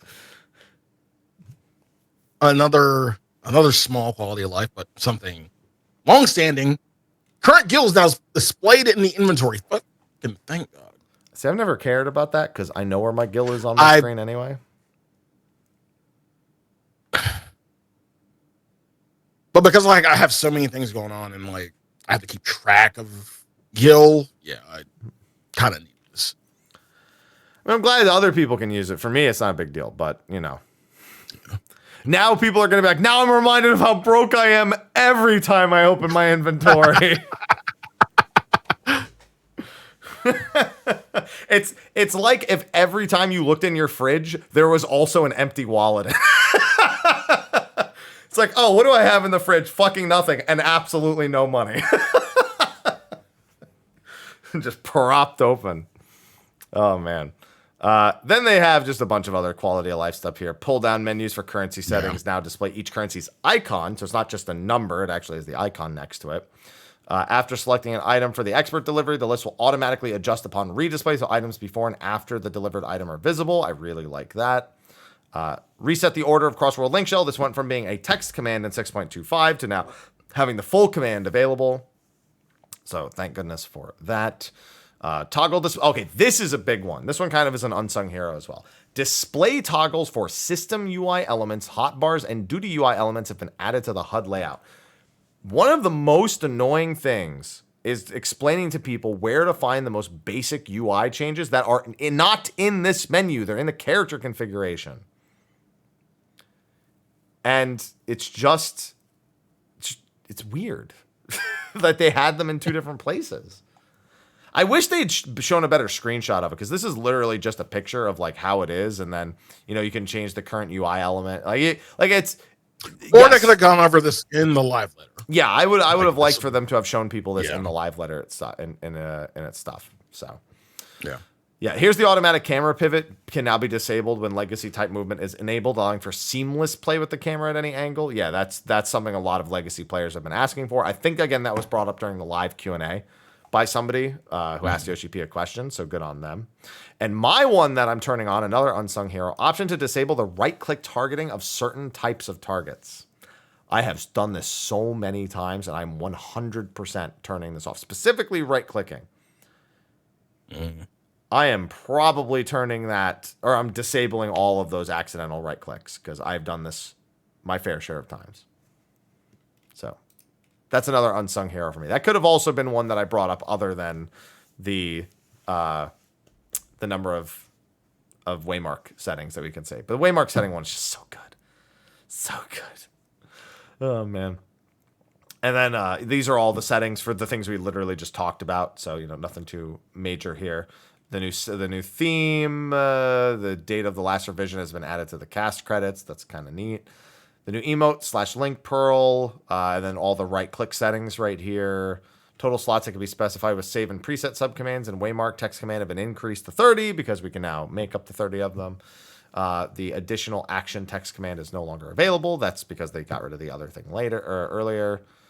Additions have been made to the auto translation dictionary, to the autocomplete dictionary in PS4 and PS5. New trophies have been added. New music, sound effects, and voices. Notably, it says new voices for 2.x. I wonder if that's trust voices specifically. Possibly. Yeah, but the only thing is, I guess it doesn't matter that much because what else could they add it to? Because they're not going to add it outside of like dungeons or anything. Well, the thing is that it's not all the voice actors line up. You got to remember how much the voice acting changed going into 3.x, and I doubt they went and got the old voice actors to do some of those lines. So, what I think it actually is that the voices only applies to 6.x. That's what I think it is, even though it's got them both lumped here. I don't think that actually applies to 2.x. I think it applies to everything. Yeah. Yeah, it doesn't apply to everything. No. Mm-hmm. Yeah. No, well, to be fair. Oh, actually. If it didn't apply to everything, they would have separated it. I really feel like they would have separated it from you know what? Music. I forgot, Sly. What's up? Just scrolled up to the legend. 2.x includes Heaven's Word. Heavensward stuff can absolutely have new voices added because it's the same voice actors. I mean, that's fair. So I mean, but like again, to be fair, like if they were doing this individually, they would have had this for like new music, 6.x, 2.0, 2.x. Like, yeah, it would have done that, but they didn't. So I guess that's almost certainly Heavensward stuff because they did add, and chat's bringing it up. They did add the voices to the vault, for example, for like Hoshfont and stuff. So this, it's almost certainly just new Heavensward, which I know still great. I'm glad they're doing it, but I had to clear that up for myself personally. So okay, that's good. Yeah, I'm down. Retrieve character data has been added to the subcommand menu for the character selection screen. That's fine. Return to homeworld has been added as a subcommand to this character selection screen, and the bumper sequence before the title screen has been truncated.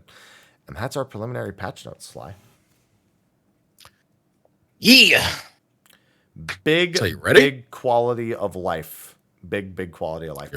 We do have to raise the question, of course, though, that there's a key thing that kind of stands out in these patch notes, and something that has stood out in pretty much all of our patches for quite some time now, but I think it's finally showing its effects on the community in that the amount of content that is playable in this that is directly for the release of patch 6.3 is considerably becoming more of a problem for people, it seems.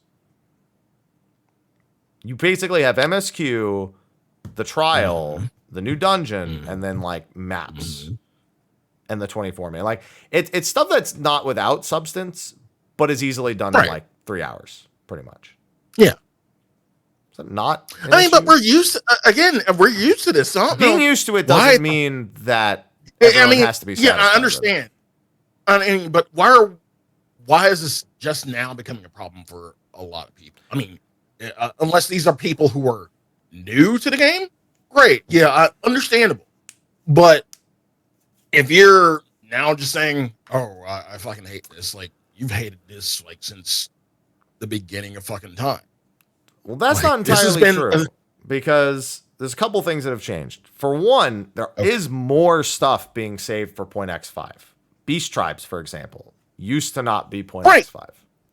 Like again, I'm personally speaking, I'm used to content in a main number patch and an off number patch, like being, kind of staggered.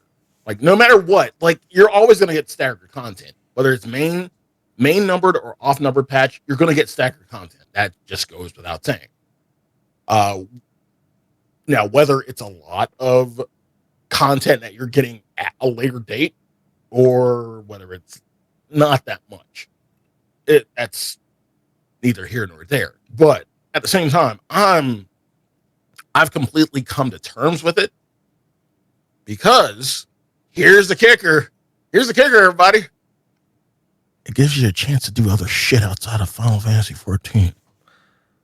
Yeah, but Sly, not everybody wants to do things outside of I understand that too. I understand that. Like we have our fanatics, and not taking that away from you or anybody else who just wants to play Final Fantasy 14. But for a lot of us, it is really easy to get burnt out from this game.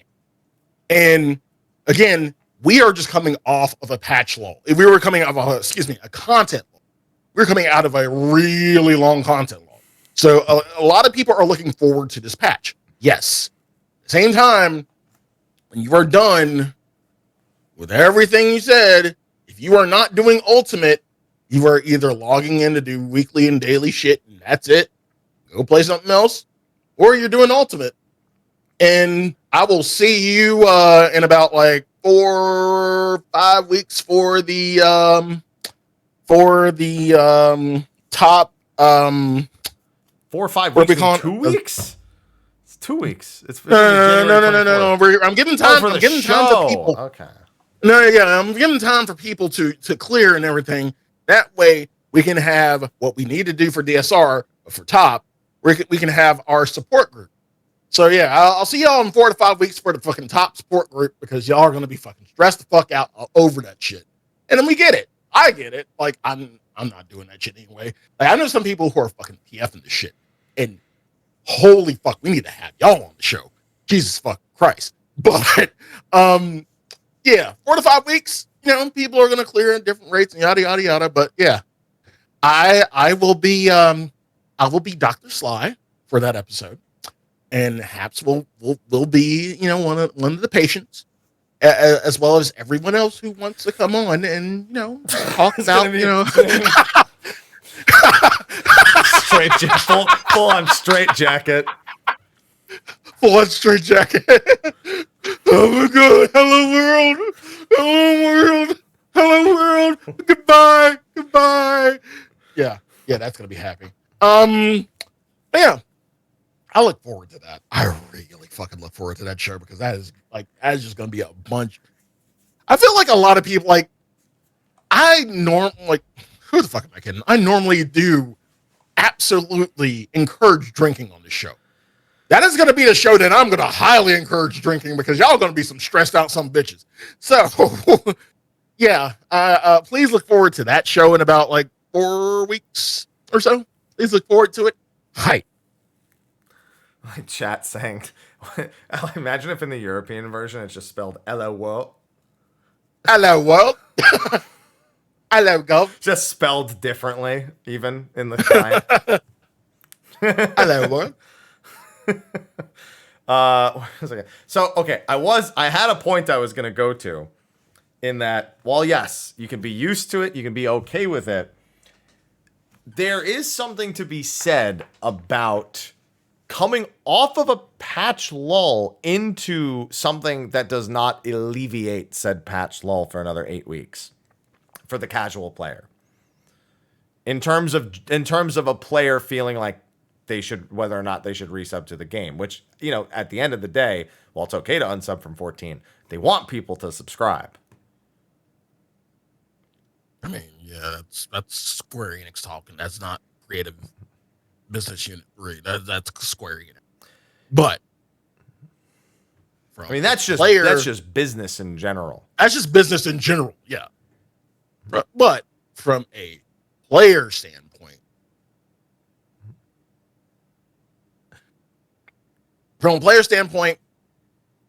from a consumer standpoint, from a gamer standpoint, we haven't even gotten to Hell Month yet. And usually Hell Month is pretty early on in the year. We have 2 Hell Months. We have one in spring and one usually in fall. Gives you time to do other shit. But not everyone. There's a bunch of shit. I've been doing other shit for 2 months. I'm ready for some 14 action. I understand that, but at the same time, outside of 14, you got a lot of other shit to do too. But that's not what I'm trying to do, Sly. I'm trying to play 14. I'm just saying. I got 50 extreme trials to do and some guides, and I'm good. Yeah. After that, what Square Enix games have we got coming up? Forspoken comes out the day of Ultimate. I know. There you go. You're not. What do you mean? There you go. I can't do that. That's the worst day it could have come out. That's what I just said. And then Stranger of Paradise is 3 fucking days later. And then probably what a month or so later is Octo. Yes, Octopath is February 24th. Final Bar Line is February 16th. Wild Hearts is the 13th for early access and 17th for full release. So yeah. You see what I'm talking about with Hell Month? For but again, this is you're not talking month. About yeah. All I'm saying is, as a company, as a development team, I think they need to put some consideration into front loading the patch a little more. Something that's being held back, being placed in the 0.3 patch instead of the 0.35 patch. See, that's where I disagree, and that's where I kind of that's where I'm 50-50 on this. That's where I disagree, and I kind of agree with the staggered approach. Lock the fucking tier at bare minimum, yeah. Lock the fucking savage tier at bare minimum. Right. So not front loading everything, and then having absolutely nothing to fucking do afterwards, and just having months on it. I'm not saying everything. I'm saying take one thing from put the Manderville weapons in 0.3 instead of 0.35, because you already have Palace of the Dead and tribal quests and a couple other things in there.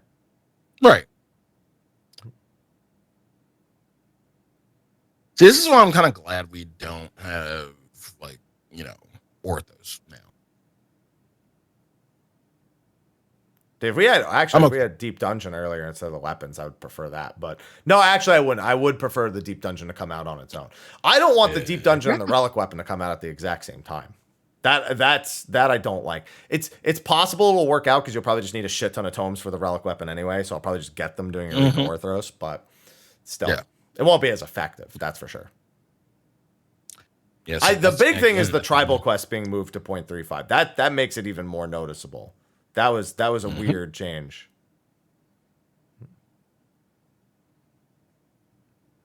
Just saying. I got my guild grind to work on a little bit. That's about it. I'll just go fucking touch grass. I don't give a shit. That's not what this is about, Sly. It's about having content that lasts longer than 12 hours on patch day. No, that's not what it's about. It's about having more than 12 hours of content on the day of patch. That's all you get. Unless you're doing the extreme trial, you get about 12 hours. And that's it. You're done. That is kind of generous. That's to be fair, yeah. Yeah, that is really 12 hours is kind of generous. Okay. All right. Even if I was a casual player, I'd be done by like Friday. Good. I'm just saying. Go touch grass. Hang out with your friends. What the fuck? There's some kid running around yelling in the hallway. Like, absolutely making his parents' day miserable. Like, running around. Wow. Like, I don't want it! I can hear the kid. Like, right outside my apartment door, too. Yeah. All I'm saying is, I think they're too backloaded. There's a difference between being one of the other, too front loaded, too backloaded, or just striking a better balance between the two. Yeah, and that's what I don't. And think we've really never had that good balance. We actually have, but it was in a really kind of fucking weird way. Like back when, and I hate to fucking say this because I don't want it back. Back when we had 3 dungeons a patch. It was actually... You really fucking hate saying that. Yeah, I really hate saying that because I do not want it. I do not want it back. Boy, do I not want 3 dungeons a patch ever again. It was, at the very least, there was something a little bit more to it. But I think realistically what it is looking at every expansion, they kind of live or die by the relic weapon release. In terms of casual content versus hardcore content. What we've gotten this expansion is a massive influx of hardcore content. Between Criterion, we're going to get 2 more Criterions, another Savage tier. We got 2 Ultimates again for the first time since Stormblood. We got 2, Savage Raid tiers. We've gotten a very good selection of the really hardcore stuff. And it's why there's a lot of people kind of burning out on the hardcore stuff. And why the lack of less hardcore stuff to do prior to 0.35 is all that much more noticeable. Because it's not even about trying to get me to log in for 16 hours a day every day so I don't have to play anything else. It is the lack of something to log in and just casually work towards without digging into the archives of the old expansions, like finishing up old relics or finishing up old anima weapons or working on big fish or something along that capacity that's just like been there and been around and maybe I haven't completed yet.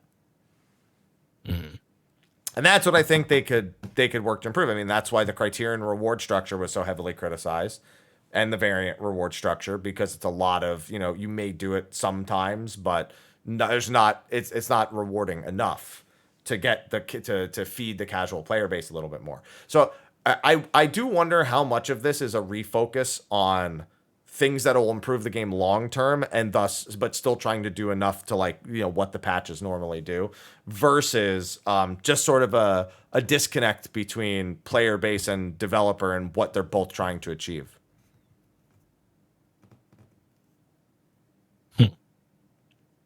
I think that's worth discussing. I don't think it's worth just saying, go play something else. Absolutely, if you don't want to play, I'm not going to say log in and torture yourself. No shit, right? Right. Like, again, like, my thing is, like, burnout is fucking real, and it is really easy. They make it so easy to get burnt out in this game. And a lot of people making it real hard right now. Right now, it's hard to get burned out. It's hard to find something to burn out on is the problem. Right. But burnout's also easier to achieve when you have less activities that you're interested in. Mm-hmm. That's it. There's sometimes it's burnout because there's too much to do. Then there's burnout because there's not enough to do for your individual interest. And yeah, I think Island Sanctuary not being super popular kind of hurt. I think the reward structure of PvP has been another thing. People who are really hoping to do season after season felt less motivated once they had placed in the first season. Then the series, it's a matter of whether or not you want to make time for it. So there's just a lot of little elements that all merge together. Waiting on level 80 blue content is another one. We haven't gotten that yet. We're waiting on that. So once 0.35 hits, I have a feeling a lot of people will be very satiated with what we have at that time, and will probably continue to be so until the end of the expansion. But it shouldn't take a year and 3 months to get to that point.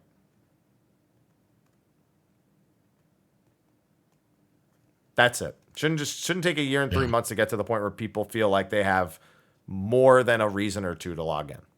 Because for me, I know it's literally I log in to do Unreal. I don't even log in to do Raid every week. I log in to do Unreal every week. Which is great. I'm glad Unreal hits a node that makes me want to log in. The 24-man absolutely hits a node that makes me want to log in.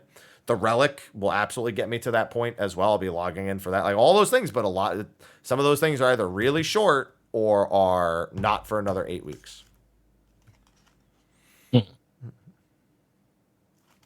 That's all I'm saying. So I'm looking forward to 6.3, but I won't ignore the discussion that comes with looking at. I mean, I'm not totally 100% ignoring it either, but like at the same time, like you have options. That's my whole thing. Like just having options, not just saying outright, not just outright writing 14 off. It's just saying you have options. Now, whether or not you use your options, that's up to you. I'm just saying you have options. I was watching a stream the other day, and they were going through a bunch of glams, just showing them off on stream, and somebody commented, this is how you actually justify your subscription to this game. You log in, go to nightclubs, and just RP. They were like, this is how you do it right now. What's wrong with that? Nothing's wrong with that.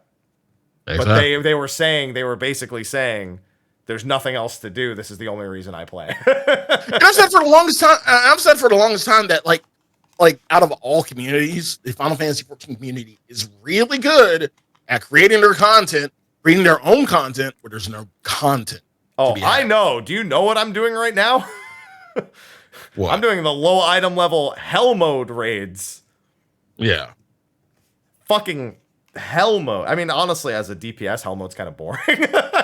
I really think it's for the tanks and the healers more for me. I'm like, okay, I just stand in a different spot. What's the fucking problem? How hellish can this really be? I just need to stand in one different spot.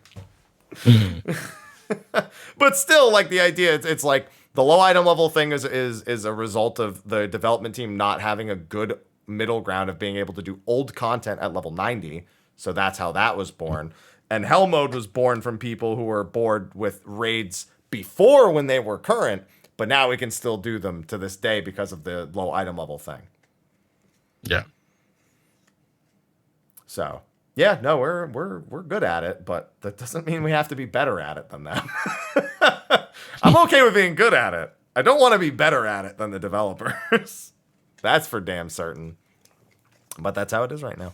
So yeah, just, I don't know, worthwhile discussion to bring up now. We'll probably bring it up again in the future when we're looking at 0.35 and 0.31 and all the stuff that's going to be coming out, because we do have stuff. And I will be very busy with 14. No denying that. As a content creator, I do feel like I get a little bit more mileage just on the sheer value of making content on said, content. But I understand that I do not speak for everyone on that regard. But also, fix the fucking duty recorder. Patch notes keep making me depressed. Anyway. Or just scrap it. Or just scrap toss it. that shit. I'm tired of seeing it. I'm tired of seeing it in there. All right.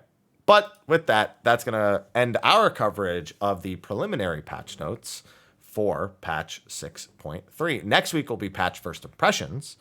And then after that, I'm trying to determine what we want to do the week after that, because we do have a couple of options. The week before Top, we probably won't do a show the week of Top, obviously, because I will be neck deep.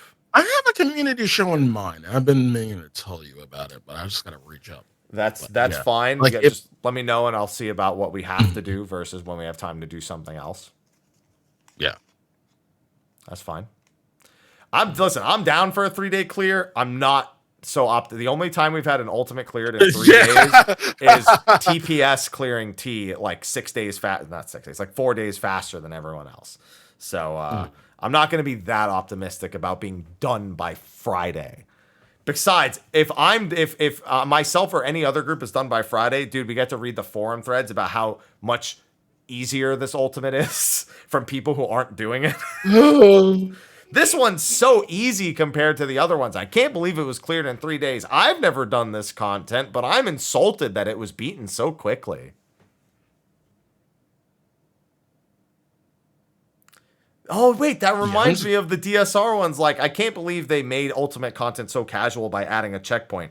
Anyway, I'm going to go work on my P5S clear. We finally made it to Enrage yesterday. All right.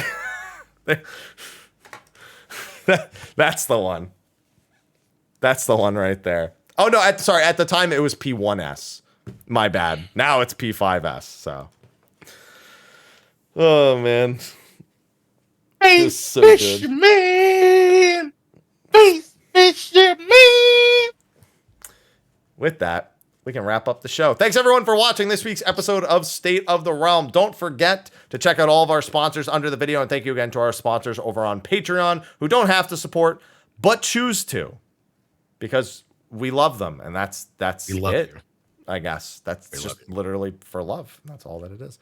But with that, Sly, as you pour yourself another beer, why don't you tell everyone what you got going on? Not a damn thing, because I'm on staycation. That is a lie. I'm sorry. That is a complete lie. Well, you can find me at twitch.tv/Sly, aka Gray Fox. You can find me on Twitter at Sly the Fox. Again, I am on staycation, but tomorrow is first Saturday, and like we're not going to buck the trend. So tomorrow is first Saturday. It's just going to be a business as usual first Saturday, kind of a casual, just come in, have a good time on a Saturday night, do your thing. I'm still on vacation. So either way, y'all are more than welcome. Behemoth Shirogane Ward 2, Plot 60. Line starts at 8 p.m. Eastern. Doors open at 9. Just some good city pop and some good company. That's all we can ask. And this month is the anniversary of WSOI proper. So there will be an event later this month. We will announce the event at First Saturday tomorrow. So there you go. So definitely come by for that. Other than that, I'll be back on Tuesday for the Breakfast Club. I will be up at Patch and doing a 48-man party. I'll be a part of Darian's 48-man event. So yeah, shout out to Darian and shout out to anybody else doing some 48-man get-togethers and all that. Whatnot. It's gonna be a good day. It's gonna be a really good day. But yeah, unless it's at First Saturday or on Tuesday, don't fucking call me. I'm dead. Chat asked what time is First Saturday. Yeah, like I said, line starts at 8 p.m. Eastern. Doors open at 9 p.m. Eastern. All right. Again, Behemoth Shirogane. Let me type that in. Behemoth Shirogane Ward 2, Plot 60. Line starts 8 p.m., we're not going to leave you hanging in line. You're not just going to be standing in line in silence. I usually play line music just for y'all to get grooving. And then doors open at 9. So there you go. But before and after that, I'm dead. I'm either playing Gundam, working on Gundam, I'm dead, or watching ton at Gundam. See? But yeah, that's what I'm doing. Haps, what about you? What you up to? I am getting ready for Ultimate, and that is the majority of what I am doing at the moment. I have been working through Count Up finally. We made it through in recent weeks. We made it through Final Fantasy IV After Years, Final Fantasy IV Randomizer, Final Fantasy V, Final Fantasy V Randomizer, and Final Fantasy VI. After raid prep tomorrow's Final Fantasy VI rando, and then I can start 7. And then 7's not going to be modded at all. I don't know if I'm going to do a 7 rando after that, but if I do, I'll add it to the incentive list. And I have to make my mind up about that in the next 48 hours, given that Final Fantasy VI rando will only take me a day to get done, because that's just how the randos work.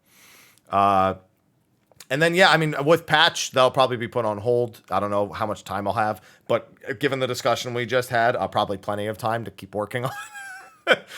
Given the discussion we ended on, probably have plenty of time before Ultimate to get some more work done on Count Up.